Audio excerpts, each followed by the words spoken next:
all the doubters, all the people who didn't believe in him, all the people who couldn't recognize his girth, his aura, his power, his presence. I'm so glad that all y'all were proved wrong. Papa Pellgarde in the building.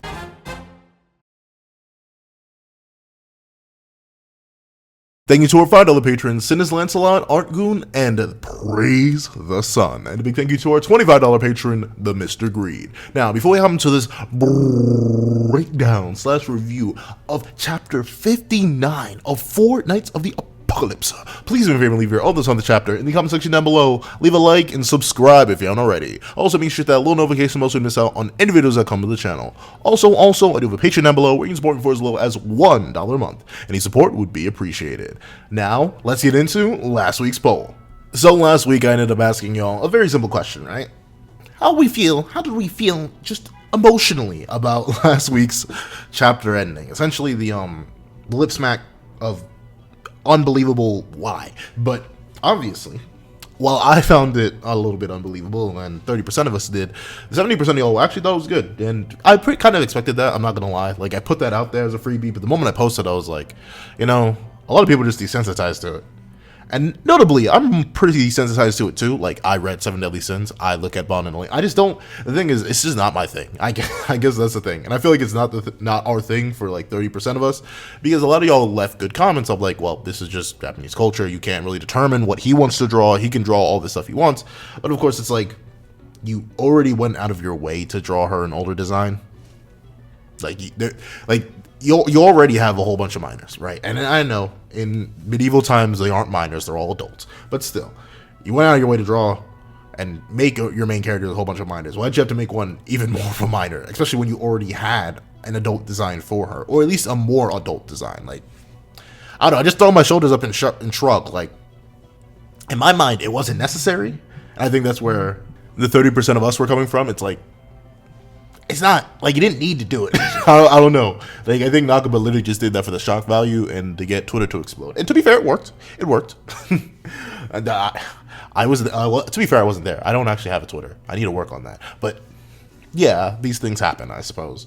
So we're gonna let it rock. Please make sure you get into tomorrow's poll, dropping at 12 p.m. in order to get your input on this. We had 151 votes in this poll, and I love doing these polls because they get a nice community consensus. It takes 5 seconds. You can just pick a poll option, bada bing, bada boom. You're included for next week's poll. Now, enough of that, let's hop into chapter 59. What's up, guys? I love Pencil here, and here we are to break down chapter 59 of 4 Nights of the Apocalypse, which is known as Led by the Nose. And interestingly enough, if you kind of squint at it the right way, this entire chapter really is being led by the nose. So you're kind of being dragged places.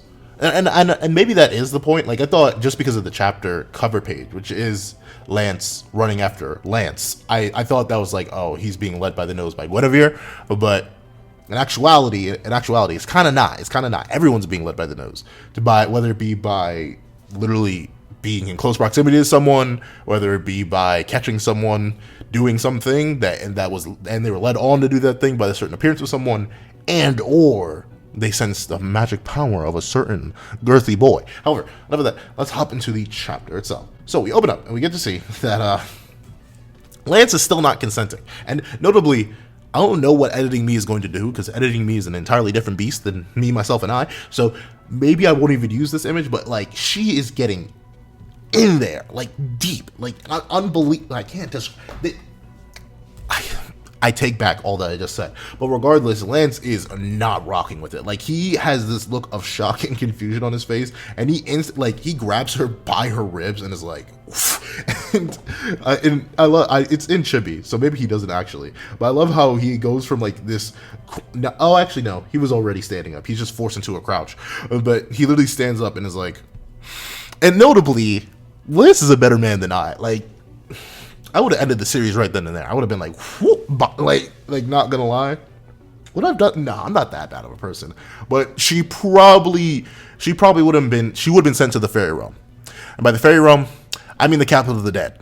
And by the capital of the dead, I mean purgatory. But regardless, we see that Lance was not rocking with it, which is good, right? Like, Lance, I know you've been alone for a long, long time, man.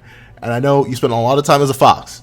but I'm glad you are not down that atrocious. I know many a man in your situation, actually, hopefully I don't know many a man that would fold in your specific situation, but I know many a men put in a legal situation similar to yours would have folded.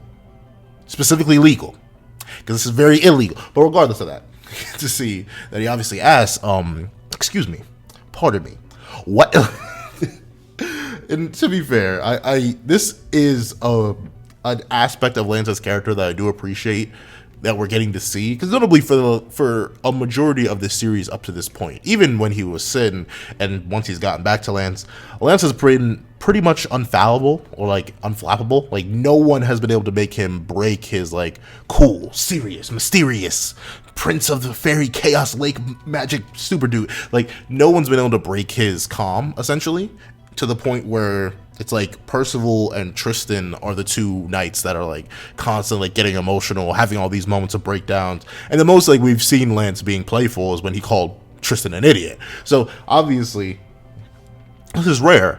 So to see someone immediately pull him out of his element, it's pretty nice. I'm not gonna lie. Like, do I like the cost? Like in terms of a cost benefit analysis, I think we came up with more cost than benefit, but still, it's cool to see. And the thing, like, the line doesn't make it any better, but I believe we had this whole diatribe and discussion in a previous video and in a previous comment section. But I believe, and correct me if I'm wrong, but apparently 16 is the age of adulthood in this time period that it's being written in. So technically what she's saying here isn't exactly wrong or awful, but in my it's weird to say in my culture, no, but where I'm from, that's still jail time. Like she says, oh, I may be a kid now, but by the time you turn 20, I'll be 16. So notably, she's not a 10-year-old, she's 12. Doesn't make it this actually makes my joke in last week's intro even more valid. Because I really don't fist bump people like you. But regardless, the thing is, like, it still throws me off. I'm assuming the Guinevere we saw, and yes, I'm just saying it's Guinevere. Like, to be fair, I identified as Guinevere like 2 chapters ago when we saw one panel of her. So obviously, I just got that predictive analysis on it. No, I'm kidding. But regardless, it's revealed in the chapter that she's Guinevere. But I guess the Guinevere we saw all the way back on whatever mountain, not Dalfor Mountain, whatever mountain range we were on, that Guinevere we saw was a Guinevere that is 16, I'm assuming. That's the Guinevere 4 years in the future, which does imply, because she was wearing a bridal dress at that point. I'm not sure if the bridal dress at that point is meant to signify that she's going to be married to Arthur, meaning that Arthur isn't a freak. Well, relative to the time period, Arthur isn't a freak, and he's going to wait till she's quote-unquote legal before doing anything like that. And or that's just supposed to signify married woman, and like Nakaba went all out and didn't just want to draw her with a ring on her finger. So like, don't really know. Maybe that implies that we are going to get some sort of time skip before we actually get into the main conflict and the main battle, in terms of like Arthur versus the 4 knights. And that's essentially like a time skip seems likely at this point, especially with what the end of this chapter very specifically implies. But I don't know. It's interesting that she brings up that point, and that the point that we saw her previously, before obviously past 2 weeks of chapters, was in a supposedly more grown-up state in a wedding dress, which may be referencing 4 years from now. Interesting. Not gonna lie, it was very... Nakaba's very strange with his foreshadowing. He'll throw out details like that and be like, hey, think about that, why don't you? But of course, we get to see that Lance is just... he's still thrown off, right? Because he's like, none of this makes sense, and no way on earth I just get... You can't, like, I can't even imagine what's going through Lance's head right now. Like, he's thinking, Tristan never can find out about this, Tristan can never find out about this, Tristan can never find out about this. I know that's all that's on repeat in his head right now, just like, sweet mother of mercy, I cannot let that goddess boy figure out what I've done, what's been done to me. Please, Lord, don't, on the name of chaos above, don't let this happen to me. But of course, we get to see that Guinevere actually teases him like, so, huh? What you think? How you like being violated like that, my boy? Huh? First time for both of us. And I love how Lance's react. Like, notably, he gets angry, right? Because he's considering the truth, the reality of it. But then he tries to steal back, right? Like, he goes back to solid, not emotionless, but like in control Lance that we know and love, obviously. But he's like, tough luck. I'm like, you little girl, I've got experience with kissing, okay? And admittedly, fun fact, now it should be up by the time this is up, because notably I should have uploaded it by this point. But on Patreon, if you want to see live reactions to things, there you go. Oh, by the way, you know, like, button is free. Also, the subscribe button. It would greatly help out if you hit both of those. It takes 5 seconds. Trust me. I post content daily. Good stuff. Please. But in terms of like Patreon, I'm going to start doing live reactions over there. I did the face reveal a while back. So these videos will stay the exact same. But, you know, if you want to see live reactions to these chapters and get my initial reactions and thoughts to these things, go over to the Patreon. It's support me for as low as $1 a month, $12 a year. I would greatly appreciate any support I'm willing to get or able to get from you guys. However, I did think in the initial reaction and the initial reading that Lance was just like I constantly joke that he ran into previous Fortnite candidates and that he kept planting seeds on them because he just kept failing and falling apart and perishing. But in actuality, I thought, oh, okay, Lance, what you been doing? Because Lance does seem like if you threw Lance into the real world and made him like 2 years older, he'd get mad women. Like, not gonna lie, I can tell. Just the suave nature, the gains, the cool, calm. Like, I know he would be able to do it. So I was like, oh, okay. So Lance be schmoving it. He be shucking and jiving even in this world. Okay, Lance, I see you. But then, like, my hypothetical theory got immediately debunked because like Guinevere's like, well, you know, you shouldn't count being kissed on the forehead by your master. Like.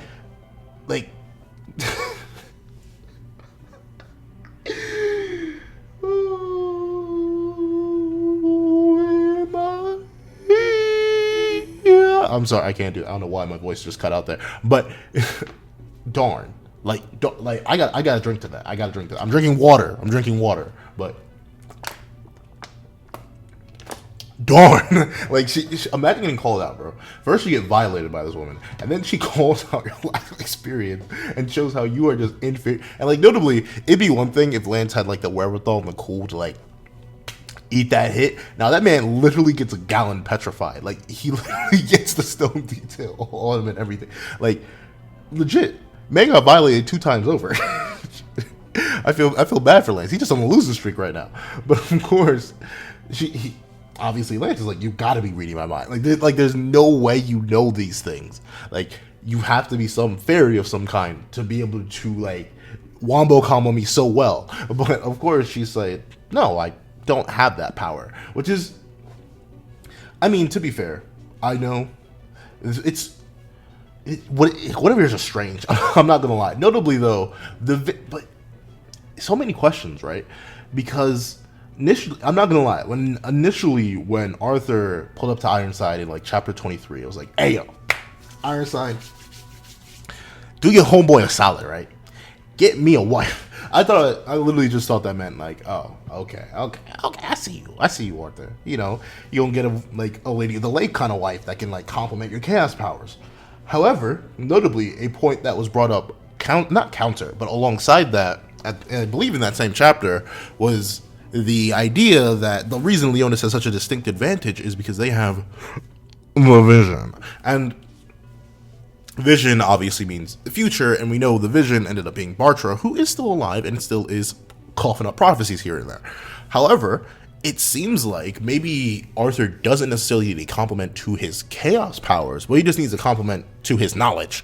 And obviously Guinevere, someone who seems to literally know everything, would be a pretty good compliment. However, she's 12. Arthur, I'm in love with you, dog. You're 32. Like just hopefully. Like, could you wait like 6 years? Like, obviously you're ageless anyway. Like, you are neither dead nor alive. So really, yeah, time is nothing. So just wait a little bit longer. And once again, it really makes me wonder what is holding Arthur back. And that's why I'm literally just banking on the fact that Meliodas must somehow still be a threat. Like, even with his true magic thrown away, he must have regenerated or something like that, or trained, because there. At the point of power Arthur should be at, I know I haven't gone on this tangent in a while, so let me rock. at the point of power that Arthur should be at, with 16 years, count them, 16 years of chaos training, plus Merlin, plus whatever knights he has. Forget Merlin, forget the other knights. Arthur himself, with his chaos level magic, should just be able to bolo the verse right now. Like, the fact that he's waiting and so reliant on the vision, I'm not sure what he's waiting for, unless there's a pertinent power person that's just lingering around. Because notably, if he knows that the knights are young at this point and can't actually really defeat him, why wait? Like, I wouldn't, if I'm in Arthur's position and there wasn't something, if there wasn't an extenuating factor that was specifically holding me back from executing my plan immediately, I would legit be like, alright, Merlin, teleport me right outside of Leonis. I'm going to walk in there, bolo it, and slaughter everyone. Like, legitimately, just do that. But maybe he's afraid of the feat. I don't know. It's kind of strange. However, tying back into Guinevere, I guess maybe she's going to make Arthur more willing to act, simply because she'll be able to tell him everything if she feels like it. Because I guess I shrug, because what if Guinevere just lies? Like, obviously, I doubt Arthur is going to just. Once again, right? Maybe Arthur truly is like, you hoppa, where he, as long as he observes the magic and like gets it tied into his kingdom, once that person fades away, he has access to that magic. So maybe if Guinevere doesn't play right, he's just like, I bet, annihilates her, absorbs her, and then just gets her vision. But who knows? I don't know. I'm very intrigued to see why Arthur's so hung up on a wife and why it has to be a 12-year-old. But regardless, we get to see that Lance is like, okay, so if you aren't reading my mind, how are you going to explain this? And she puts it in a very weird way. She says, I just asked you about a lot of things, so I know. Your father's favorite expressions, what you and your master did at the lake. Hey, yo. Trying to see what I can do with Jericho at the lake, you know what I'm saying? But time skip Jericho. Only time skip Jericho. But, and a lot more. So seemingly, like, initially I thought Guinevere's power may have just been like, she just got the database, right? Like, she got a whole future database just downloaded, future.exe is loaded in her head and running at all times. So she's just constantly seeing the future. However, it seems like her power to peer into the future is question based, or like maybe she's like, what's the word I'm looking for? I don't want to say a transcended being, right? But essentially my idea is that all Guineveres exist at once. So like, instead of actually seeing the future or getting like a loose prediction of it like Bartra does with his visions, what Guinevere has is that she has 12-year-old Guinevere, which is what we're seeing in the present right now. But 4 years down the timeline, we have 16-year-old Guinevere, who is seeing everything she's seeing, but 12-year-old Guinevere knows everything 16-year-old Guinevere knows, up to the point where 24, like, essentially across the Seven Deadly Sins timeline, because we know that fate is a thing in Seven Deadly Sins. Like, you can try to avoid it, but these things do happen.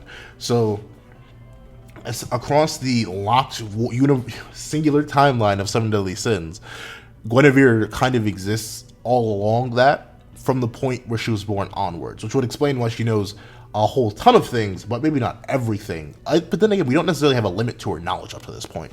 So that's essentially how I'm going to rationalize it, because it doesn't seem like it's a vision kind of thing. It just seems like she knows everything. And hypothetically, considering we know in canon, Guinevere, well, in canon, quote unquote. I mean, to be fair, this is only my knowledge from Overly Sarcastic Productions, but do you know that Lancelot actually isn't a character in like the original Arthurian myths? He just became like a very popular version. That's I trust Overly Sarcastic Productions. That's where I get a majority of my knowledge from. But in actuality, that's just a fun fact. But in common known Arthurian canon, Lancelot and Guinevere, as she claims, do become lovers later in life when she's married to Arthur. So it's entirely possible in the future, once that happens, Guinevere and Lancelot bonded over a whole bunch of stuff and were telling each other about their respective pasts. And that's why Guinevere has all this extra knowledge. And then, once again, Guinevere unified across infinite Guineveres. Avengers Guinevere, but Guinevere Endgame. But regardless of that, all the Guineveres existing at once, she has access to the full repertoire of knowledge that maybe like 32-year-old Guinevere has access to. Who knows? But of course, we get to see that with this threat being presented to the sanctity of his entire life, Lancelot posts up and he's like, yo, seriously, who are you? And notably, Lance was almost on that demon timing. Like, the moment I saw he did the feet slide apart and like the rumbling in the dark clouds started to form around him, I'm like, yo, Lance, do it, bro. Like I don't know what like diverging timeline this would cause, but if Lance straight grabbed one of his arrows, empowered it, and shot, like, what would happen? Legit. And I know that sounds awful, but like, what would happen? Because I'm not sure if it would be a good thing or a bad thing. Because notably, I do believe Guinevere, especially based on what she says, is going to be kidnapped. And she is going to become an asset for Arthur. But of course, she's going to be Lancelot's lover in the future. So, it's like, what's the ratio, what's the cost-benefit analysis on that one? If Lance breaks the timeline right here and straight, bam, and just gets rid of her, is it too bad? Is it like are we gonna pay for that? How much would the how much cost is this benefit going to have? But notably, it seems interesting that, very, very interesting, because instead of like attacking, Lance just continues to ask questions as he's standing there ominously. He's like, my dad's one thing, but I still haven't told anyone about my master. Besides, I've never seen you until today. And interestingly enough, like, let's see what she says about the master, right? Let's take a quick rewind. Your father told you discretions what you and your master did at the lake, and a lot more. So notably, at first, the lack of Jericho in the narrative was like, she gone, but no, maybe she's still alive, and maybe she's still in the lake. I doubt she's still in the lake, because why would Lance leave and she not, unless she stayed there? I don't know. Maybe she gave him a vessel for the Lady of the Lake and her consciousness is gone. I don't know. It was very interesting. Because he says his dad is one thing, right? Like, Bond's a pretty well-known figure, right? One of the 7 deadly sins, runs his own country. Obviously, he'd be pretty well-known. But he said his master is one thing. And he hasn't told anyone about his master, including, likely, his dad. So, there's still so many things that are just up in the air about Lancelot's backstory. And Akabe keeps, like, swinging the puck towards us, like, hey, don't you want to know about this? Don't you want to know about this? Don't you want to know about this? Because the thing that's interesting to note here is, like, what does he mean he hasn't told anyone about his master? Does it mean that his master is still in the lake and thus he doesn't want anyone to know where she is because she's vulnerable when she's in the lake? Does that mean Jericho got offed and was off possibly by that Star Knight who ended up saving his life? But in the end, but then again, it doesn't seem like this reaction. Like, I mean, sure, it's angry looking, but he doesn't, like, Lancelot doesn't seem furious, right? Like, I'm assuming if the Star Visored Knight is the one who got Jericho up out of here, I feel like Lance wouldn't have such a passive reaction. He wouldn't just let her leave. He'd be like, yo. Like, he wouldn't be asking a question. He'd be demanding answers. So, I'm interested to see what's happened with Jericho. That's a very interesting plot point. I wonder where we're going to go with that. And it's interesting that Lance does notice the fact that she doesn't say she's reading the future or anything like that. It's the fact that she's saying, ask questions. And Lance asks, what do you mean? I haven't seen you until today. And notably, there's this panel of silence from Guinevere.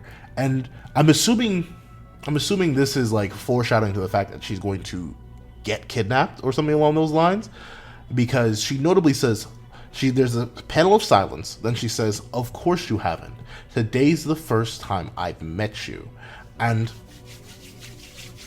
so there's so much weird conjecture in this first part of the chapter. Well, I feel like conjecture isn't the word. There's a whole ton of word play going on. It feels like no one, well, at least Guinevere, because really she's the only one. Lance is just the one asking questions and experiencing what Guinevere is saying. But she seems to be speaking in riddles. And to be fair, who knows? There may be like a clause or something within her power where she can only say so much, and that's why she's not saying anything clearly. But again, she goes on to immediately contradict that in a little bit. So who knows? However, it does seem like Guinevere, out of nowhere, becomes a whole lot more somber, right? Because she turns her back. She has that silent panel of recollection. She has a tiny smile before saying, like, well, no, before getting caught, because her maid or whatever finds her, and she's like, oh, well, looks like the game is up. I gotta go. And we see, like, Lance, I love you, bro, but you should. I don't know. This was the case where I wouldn't have let her go, and I know that sounds bad, right? Or like you're gonna be like, what? You're gonna detain a 12-year-old? I'm like, but to be fair, she has knowledge of things she shouldn't have, and is speaking in riddles in a world of magic. I feel like Lance may have the legal authority to be like, I mean, who knows? Maybe he's not a specific knight of. I mean, if Kion, Isolde, and Jade can do what they did, literally destroy public property with no repercussions because they're friends with the prince, I think Lancelot, the prince of another sovereign nation, alongside being a friend of the prince, should have been able to be like, hey, yo, ma'am, I'm going to have to take her for questioning. Because letting her go, especially when she's being this ominous, is very, very risky. Like, I'm not saying Lance made the wrong choice here to let her go. I'm just saying, personally, if I was in his situation with my level of power, both politically and actual physical power, I'd been like, I just can't let you go after saying all that. Like, you dug yourself into a hole, essentially. However, before she escapes, Lance only asks one thing, which is, what is her name? And she declares her name is Guinevere. And essentially, she just looks like Kid Diane. Like, I know Knockup has a lot of same face syndrome, but that does, for some reason, she unironically reminds me of Diane. I'm not going to lie. But we see, and then again, she says this next ominous thing. She says, I should be here in Leonis until tomorrow. Can we meet again later? And maybe that's why Lance let her go. But even in that same vein, what do you mean? You only be alone? Like, I need every single detail I can wring out of you, because you know things you shouldn't. And especially after what she declares here right at the end before she leaves. But I'll tell you one thing. The location of the one you're searching for. Now, this is a dual-sided coin, admittedly. This could mean who Lancelot is searching for in this moment before the whole situation with Guinevere happened, which would be Gawain.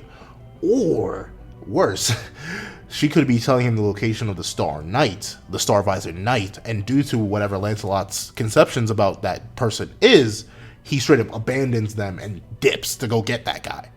And either way, I'm not letting her leave. Like, Lance, if she knows that, what else does she know? Like, I probably would have grabbed.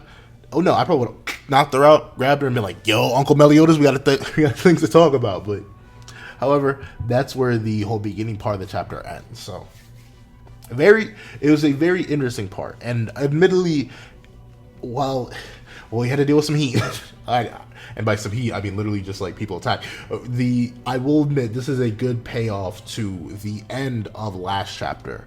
Like, for setting up Guinevere, introducing her power, introducing parts of how her power works, and building a mystery, this is very, very good. Even I want to smack Lancelot for not knocking her out and taking her to Meliodas. However, we're going to end with that part, and we're going to do, notably the transition shot consistently is this moon during a rainy sky. That's always our transition shot, and we get to see the rain is coming down, and notably, Kion is a lot stronger than I expected, I'm not going to lie, because he's doing, like, massive earth golem hand, like, he has 1, 2, 3, he has 4 hands out right now, and he's got Gawain snapping and cracking up in these hands, and that's actually pretty interesting. I'm not gonna lie. I thought Kion may have only had a control over some sylphs, but maybe he has control of like a sylph for every element, because this manner of, or this amount of magical power, being able to do this much is very, very interesting to see. And I will admit, he does look pretty cool stanced up like that with his reverse halberd and the Gawain being snapped apart up there. However, we do get to see that I'll admit, I like Kion flexing here a little bit. Oh dear, is that all the power a Knight of the Apocalypse can tap into? If so, I think I'm far more qualified to be a Knight of Prophecy than you. And notably, like, I've been on the Kion is the traitor and assassin thing, where he's gonna straight up kill one of the knights. However, maybe not. Maybe Kion really is just entitled. Like, if Kion really isn't a traitor, he's just an entitled dude who's mad that he's not one of the Knights of Prophecy. That's sad. And still reason to execute him for treason. Like, I'm not, I may be like, Pencil, you're still on this? Yes, I'm still on this. This is twice. Like, this is not once. No, this is not. Like, he'll try to kill Lancelot next, and then maybe Tristan will finally realize it. But the fact that this is the second time in the same hour, let's not even say in the same day, in the same hour, that Kion has tried to execute a Knight of the Apocalypse, or what is assumed to be a Knight of the Apocalypse, you gotta execute him. Like legitimately, even if I'm Tristan, right? Even if Kion's my friend, say I let the first thing slide because I know my friend's a nutcase. I'm not gonna let my friend nutcase the night I just went out of my way to go and fetch. Like, that's a whole waste of a side quest right there. Like, imagine, are you gonna let, like, question for y'all. Did you know the like button is free? And also the subscribe button. But regardless of that, did you know, or if you were put into Tristan's situation, are you sparing Kion? Because notably, we see here that as Kion is bragging about being in prophecy, or why he's more qualified to be a knight, Twinkling Star blasts off and destroys the golem, or destroys the earth hands. However, if I'm Tristan in that moment, and I want to know if y'all like this, would you aim your Twinkling Star at Kion? Because to be fair, I would. Shoot, I would have, bam. And as he's lying there fading, I'm like, bro, I'll let you pass. I'll let you slide for the one time.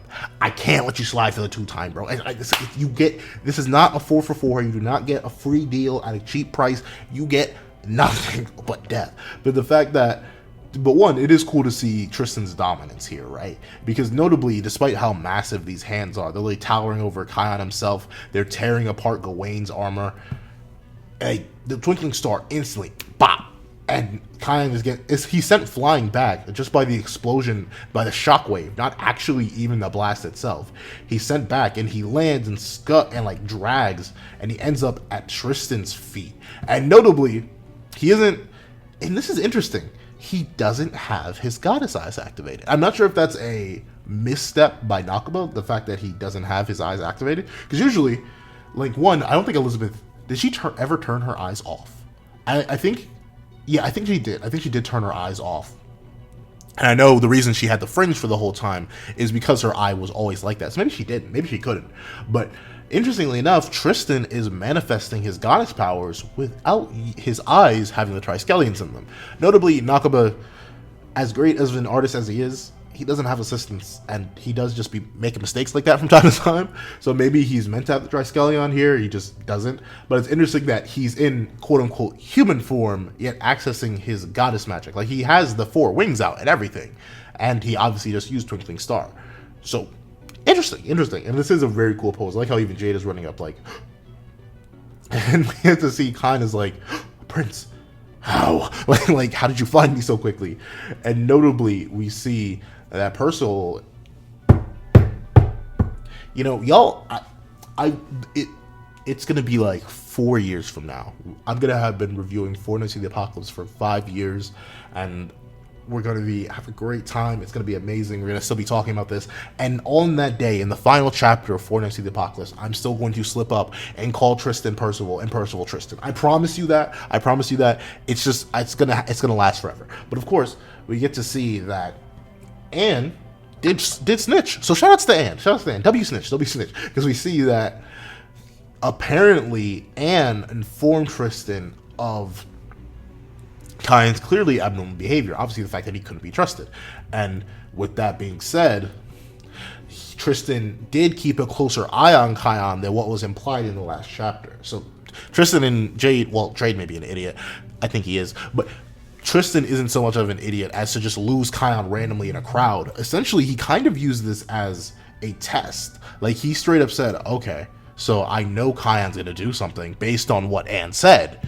So now, the best way to test if that's true is to let him wander. So what happened is Tristan very likely let Kion roam, walk away, think he had escaped, and then followed him and was observing what he was going to do. And then once he saw Kion trap Gawain, it was like, I bet, hold on, and then stop the whole situation, which is admittedly something that Tristan needed. Like, as a character, I thought Tristan was just stupid, so I'm happy that he does have some sort of knowledge and agency to be like, yeah, hold on, I'm naive, but I'm not that naive. Like, I know you're a monster on the inside based on her advice.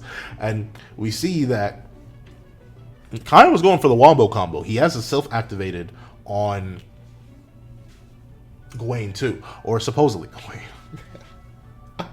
Once again, live reactions over on Patreon. My literal reaction was disgust.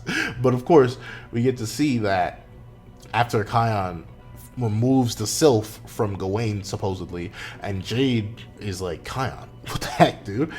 It would be a plot twist of plot twists if Jade was the traitor. Can you imagine that? If Jade was the assassin here, that would be a cool twist. Like Kion really was just a whole red herring, and Jade ended up being the evil one. Because It'll Be Jade is a fanfic character too. So like any one of these people could die. But that's very, very interesting. However, we get to see that Tristan uses Healing Star to get rid of any damage that was done to the person inside the armor, and the person inside the armor jumps, and we see it's some dude, like literally just some dude. And like luckily in my initial reading of the chapter, I didn't notice Tristan's reaction of shock here, but apparently this dude, he's asking for help, and we just see he's missing a tooth, he's snotting, he's drooling, he's crying. And to be fair, if I was put in his situation, I'd be snotting and drooling and crying, all the same, right? Because I was literally about to be crushed by giant earth hands, and then my savior blasted me with his arc magic in order to save me, admittedly. But I know that tumble to the ground did not do me very well, especially in a whole hulking metal armor. And I guess Tristan didn't even really recognize him. I thought maybe Tristan recognized him in the initial reading, but no. Like, we see that Tristan, he's a little bit confused to finally see Gawain's face, but he's like, "Don't worry, Sir Gawain, you're safe now." And notably, yeah, I think the image we see when he has his wings out is just a mistake, because notably his Triskelion are activated. So he is in goddess mode right now. So I guess it was just an artistic mistake. But we see that a dude in the armor is like, sorry, my name is Tansal. I'm not Gawain. I'm a holy knight in training. Yeah, and he's like, I'm the son of Hansen, famed knight. I gotta look that up. Hansen has to be somebody. 1 second. Nakaba has to have the wiki on download, bro. There's no way you remember that random character that Oslo ate. Remember those 2 holy knight apprentices all the way back in chapter 1? Or no, not in chapter 1, but like in the Capital of the Dead arc, before they reached there, the 2 holy knights were stationed, and then Oslo came and ate them. That's who Hansen is. Hansen is an actual character that you can Google. That's nutty to me. Like, Nakaba really says, I'm bringing back everyone. Or at least everyone's getting a mention. You may not see everyone, but I'm at least mentioning everybody. Who knows, bro? That's crazy. Cats, Hansen, like, wild callbacks. And I love how Tristan, like, I know, he's their son, but it's cool to see him flip between his mother and father, right? Because "Don't worry, Sir Gawain, you're safe now" is definitely Elizabeth, but then the face he makes and when Tansal reveals himself to not be Gawain, he's like, that's exactly the kind of face Meliodas would make if something went wrong. He'd be like, "I'm sorry, what?" I find it hilarious. And we get to see that even Jade is like, why is an apprentice wearing that armor? And what Tansal reveals is that he's like, "Oh, well, I found this one on a walk. It was abandoned on the street. I just had the impulse to try it on, you see." So, interesting thing to note, Tansal, unless he's very, very short, is around the size of a tall individual. So that means that, and notably, Gawain did seem to be pretty big in that idea or flashback that Tristan had of him. And we have been seeing that tall woman inside that armor. And it would explain. Now, notably, Gawain, once again, is supposed to be a boy, and the 4 knights are described as young lads. But what if Gawain just isn't even here? What if, like, we're assuming that the lady is Gawain, but the moment it was pointed out to me, thank you all to everyone who pointed out the lady, but a tall, thin woman with black hair. Who does that remind you of? Who does that make you think of? Merlin. What if Merlin just infiltrated? What if she's the assassin and traitor? Because she could just walk right in. Obviously, like, the barriers, if there are any around Leonis, I highly doubt it, but if there are magical barriers around Leonis set up by, like, Vivian, that's not going to stop Merlin, the greatest sorceress in all of Britannia. She could literally just get an escort right on in by wearing some fake armor, just like her sissy did all the way back in chapter 1 of 7 Deadly Sins, come in, invade the kingdom, and then go wreak havoc. I wouldn't be shocked if we really aren't even near seeing the 4th Knight. If this whole Gawain plot was just a fake out, and who knows, Gawain may not even be the 4th Knight. I know that's a whole lot to assume, but especially off just some random lady with some very distinct design, but I don't know, it seems very possible considering that Gawain isn't here, and this was a fake out.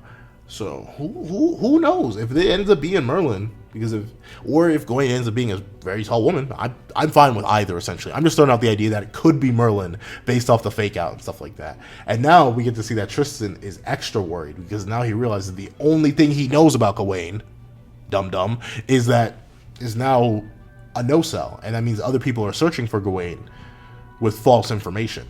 And he literally even asked, like, wait, if you're 10 tall, where's Gawain right now? And notably, we cut away to Pellgarde, and Pellgarde is swinging, and I love the fight here. I love the fight choreography because like Pellgarde swing, like he has this very quick, almost like a boxer, like not even boxer, like he's literally he has his guard up near his face and he's swinging, like he sends out the right hook, but Pelio manages to dodge, and I think it just goes to show how cool some of this is. Like Pelliot dodges, puts his hand down, and forces Pellgarde's hand down, but then he immediately backflips away from what looks like I laid to check my fist. A right uppercut. He dodges, flips over a table, and then he proceeds to end up under the table and flip the table at I don't know. It's little things like this. Like I'd say Fortnite / 7 Deadly Sins and Jujutsu Kaisen are two of my favorite like ongoing action manga, or at least whenever they do action, like I love seeing the way that both mangaka draw it. I think it's very, very cool. And I love how Pelgarde's response is to casually just punch right through the table. Like he's just messing around at this point. And we see that just due to how hot his body temperature is, the table lights on fire. He's not even really meaning to, it's just boom, it's wood, he's hot. He's very, very hot, if you know what I'm saying. He's hot. But regardless, we see that the table and Pelia are still like going up in this internal flame, and everyone's watching with a bit of terror in their face, obviously. But Pellgarde, he's actually having fun. He's like, not too shabby there. And Pelio's like, I'd say the same of you. P-gang hanging out. And we get to see that while Pelio he has taken damage. He obviously took his glove off because it was burning. He's obviously struggling a bit, and he has marks all over him. Pellgarde is just completely unharmed. He straight up punched through a table, and there's not a mark on him. And it's interesting that, I love this moment too, because Pelio's like, you must be a holy knight of note. Which nation do you serve? Which, now notably, the reason that catches my eye is because Pelio has to make an assumption here, right? And there are only two major kingdoms. Well, there may be does the not Henbane? Hold on, 1 second. Benwick. So there are other kingdoms, right? There's Greenmore's kingdom. Then there's Benwick. Then there's possibly Edinburgh, though I think Edinburgh's gonna fall again after after Tristan's movie. And then there's Camelot. I can't really think of any other major kingdoms, though. It's interesting that Pelio's willing to risk that, right? Because obviously a person from Greenmore's kingdom or Benwick wouldn't really be raising a ruckus because they're allied with Leonis, supposedly. So that only leaves Camelot. And I love how Pelgarde's response to such a question is like, you sure you want to know? Because if I tell you, this will go from a fist fight to a duel to the death. Like, woo! That's so much of a bar, it almost killed me. But I do love how Pelgarde's willing to admit, like, yo, you may not want this action, bro. You may not want this smoke. And then I think it clicks for Pelio, right? Because he's like, wait, why would it? And then he has that moment of, wait, are you? And it clicks that he's from Camelot. And notably, before it can happen, the crowd is broken up because a thing comes up and you hear, hey, there he is. It's that guy. The source of this massive magic aura. And we see walking up the 4 particular boots. And I wonder, because I remember what certain things sound like. I remember what certain things smell like. I remember seeing certain things. I remember hearing certain things. Well, obviously sound like. I remember the taste of certain things. That's why I go and try to get them again. I wonder what it's like to sense magic. Because notably, at least 2, if not really all of them, because I just saw Pellgarde, but at least 2 of them, and Donnie and Percival, and especially considering it really hasn't been that long in universe. It's been a year for us, but at most it's been a week in verse. You think if they could remember what certain magic signatures are, which we know people can, obviously look at every single commandment. Like the moment Melios gained his power, like hundreds of miles away, they were like, "Hey, yo!" Like they all immediately knew. So, I mean, it's kind of interesting that Percival nor Donnie are wary of this magic. Like, I can get Percival not being worried, but Donnie, someone who is terrified of Pellgarde, isn't like, wait a minute, I know exactly what this feels like. Like, maybe magic doesn't necessarily have a distinct feel to it. It's just an amount of magic that you can recognize. So maybe, but then again, we know, like, people are able to detect. Well, actually, no, I'm not sure off the top of my head. Can people detect what type of magic you're using? I don't know. So maybe the reason they're so, like, unafraid of approaching this massive magical signature is just because, like, it's a massive magical signature and they're looking for one. But we see that Percival, all loud and proud, is like, "Are you Gawain, the fourth knight of prophecy?" Didn't Lancelot already tell y'all? Well, maybe not. But I think he's told y'all that the knights are supposed to be young lads. Does this thick, burly, grown man look like a young lad to you? I love his hair too. But we see that obviously our big boy hears the voice and he turns like, huh? And we see Pelio's like, yo. But see, even then, he calls them children. So is 16 really the age of adulthood? Like, he calls them all kids. Like, he doesn't just say young men. I mean, I guess Percival and Nosines look like kids. Donnie may be the only one who could pass for an adult. But still, we see that Pelio's like trying to tell him to stay back. And notably, we see that, and once again, Donnie doesn't even recognize Pellgarde. And I know he's without his armor, but once again, like, you can't sense him. But of course, I think Percival gets it though. I think Percival gets it immediately because he pauses while Donnie's asking why the fourth knight is this brawler geezer dude, and what do you know about his type? And you grew up in an isolated village. What do you know about? Oh, his type can be so slight. And what are you talking about? You are 16, woman. You have not gone anywhere in life. Don't be talking about his type. You admire the thickness, the rotundness of his cheeks, his lower ones too. But regardless, we get to, and I love how, like, Pellgarde goes from initially annoyed to confused to so happy. Like, I'm not sure. I hope they get, like, I don't know English anime voice actors. I can't even think of one. I feel like, I'm not sure.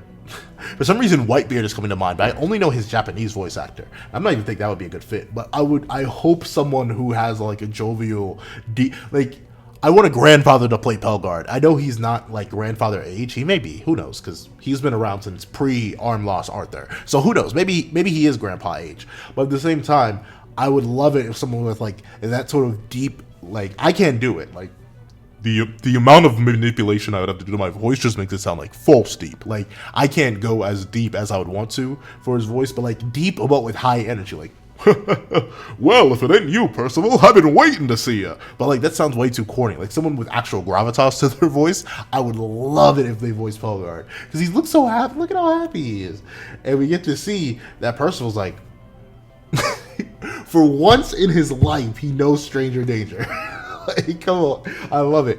And because he's like, not saying to insult you, sir, but, do you know me? And I love it. He's so jovial. He's like, come on, quit acting like a fool, boy. It's me. And we see, so I guess maybe his well, then again, it's armor, so it probably does jack up the voice a bit. But even like Donnie's the thing, like I said, they just heard this voice at best an hour ago. It hasn't been that, I mean, maybe a few hours ago. Who knows how long they're wandering on the illness, but it can't have been that long. Like, the fact that they don't recognize a voice they heard within the same day, I get armor and all, but it's kind of crazy that they don't recognize it.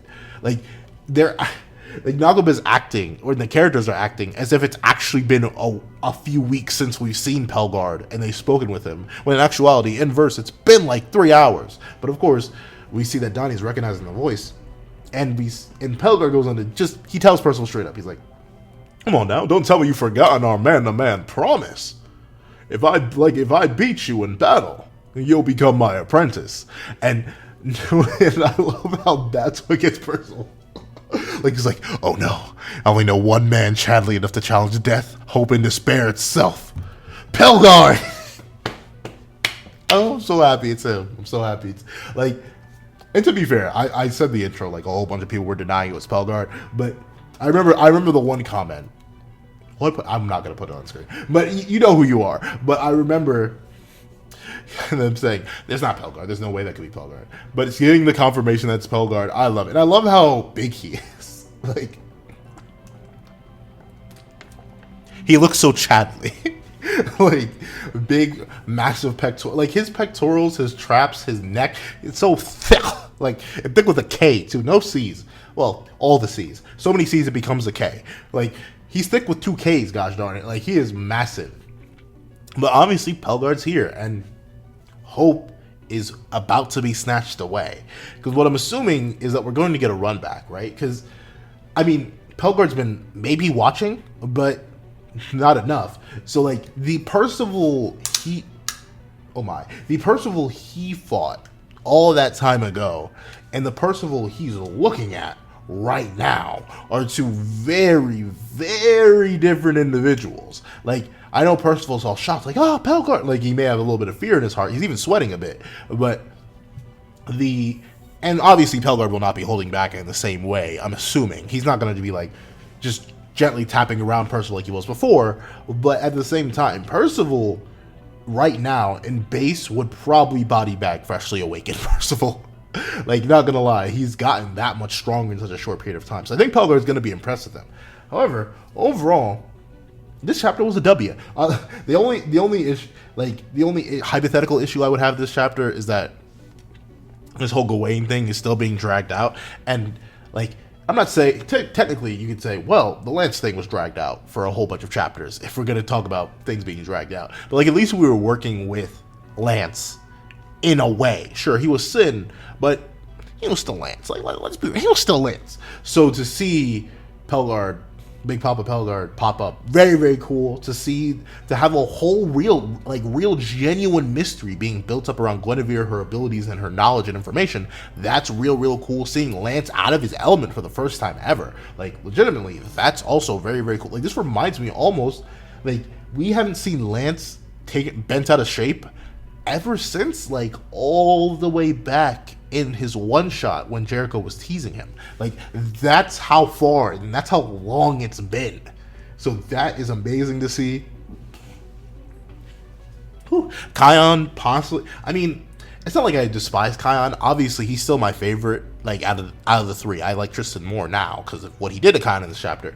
But like, out of the Tristan platoon, he still is my favorite by a long shot. We haven't seen Isolde in a while, and Jade hasn't done anything. So I still like Kion the most, and I mean, him hypothetically not being a traitor and him just being like a narcissist who believes he's more than he's worth, I'd be down for that. The whole Tantal fake out, I think my reaction, I was giving it like a 9 to 10 out of 10 chapter. I wasn't giving it the perfect 10 just because, like, I really didn't like seeing Tantal, but knowing that he's related to Hansen, a reference from a character, like, that's a character you shouldn't even remember. Like, legitimately, over 400 chapters of work, right? Including the end of Seven Deadly Sins and all the one-shots and all the side stuff. Over 400 chapters of work, and you remember Hansen. That's some legendary stuff right there, to make that specific of a callback and joke. That deserves its props. Seeing Tristan step up and take initiative, that definitely deserves its props. I'm super excited there. The only good thing about this fake out and continuation of the Gawain stuff, and why I'm still letting it slide, even though I'm a little bit annoyed by it, is because of the hypothetical potential that comes from that woman. Whether that woman is Gawain, or we just haven't seen Gawain. Gawain was just a background character that wasn't that woman. Or that woman is Merlin, and Tristan literally just got bamboozled and tricked and faked out. But then see, the thing is, it said the four knights will unite. So there's some things that can't happen just yet. Unless unite is being in the same general kingdom. There's some things that can't happen. Like, Percival can't be kidnapped by Pellgarde next chapter. Hope can't be snatched away just yet, because the four knights haven't met. I'm assuming the logical order of what Bartra said is in sequence.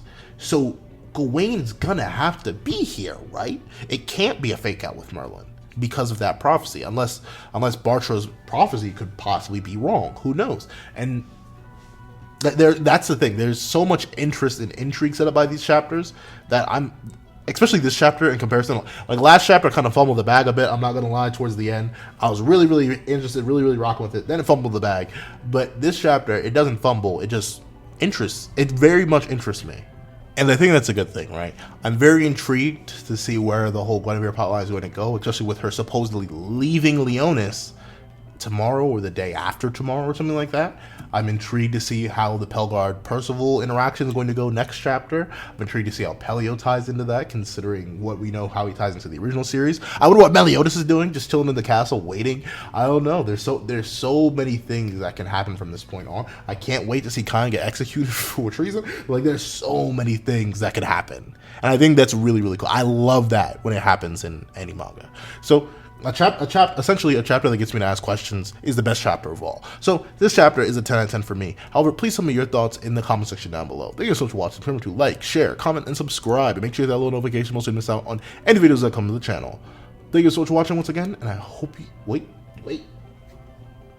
Also, I do a Patreon down below where you can support for as low as $1 a month. Any support would be appreciated. Thank you so much for watching once again, and I hope you guys have a wonderful day. This is Dago the Pencil, writing off.